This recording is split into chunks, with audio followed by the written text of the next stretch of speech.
No, you don't need to adjust your screen. You did see what you thought you just saw. That is one police officer's canine chasing another police officer. And no, this is not a dramatic reenactment. This is not cops. This is not Reno 911. This is not Super Troopers. This is real life. And this happened in the eastern panhandle of West Virginia. Let's watch a little bit more of the footage.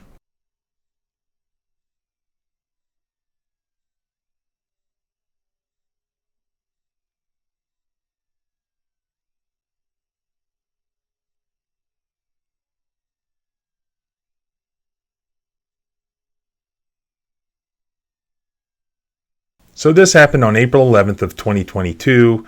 Devin Stanton was being arrested here. What he was charged with was fleeing from a police officer, and you're about to see his actual arrest, him being taken into custody through the use of a canine. And this canine appears to be absolutely, completely out of control. Not only that, but he appears to have been just put on somebody who was not fighting with the police, who was not resisting with the police.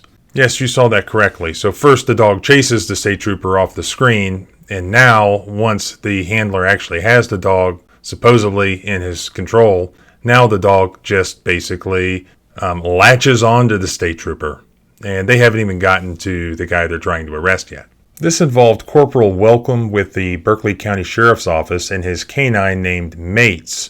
Now, Corporal Welcome's police report states that Devin refused to obey commands and started to get up off the ground, and that the canine team was able to gain compliance with the assistance of other deputies on the scene, and we were able to take the male into custody.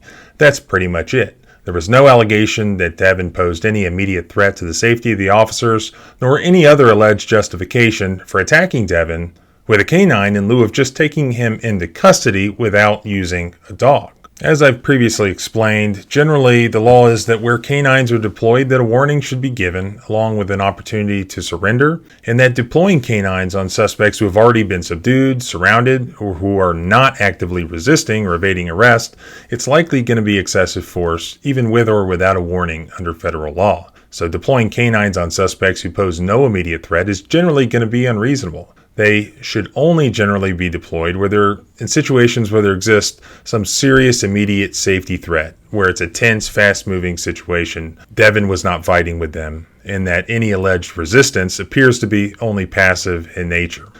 He doesn't appear to be fighting with them or trying to evade or resist in any way. It shows other officers present who were able to subdue the suspect if necessary, but they're just sort of putting the dog on him and watching. This dog who just previously was out of control and apparently attacked another police officer. I already submitted a FOIA request to several agencies in this jurisdiction to try to get any body cam footage, which I know exists. So far, they have stonewalled those requests, citing that there's an ongoing investigation.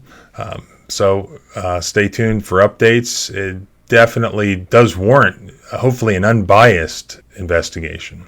So as always, thanks for watching. You'll find more information about this at the blog at thecivilrightslawyer.com. If you want to learn more about these cases and your constitutional rights, please make sure to subscribe. What do you think about this footage? This is just absolutely outrageous. I've already shown it to one former canine officer, and he just could not believe it. So if you want to support the channel, please make sure to not only subscribe, but click the join button and become a channel member or sponsor. Remember, freedom is scary. Deal with it. See you next time.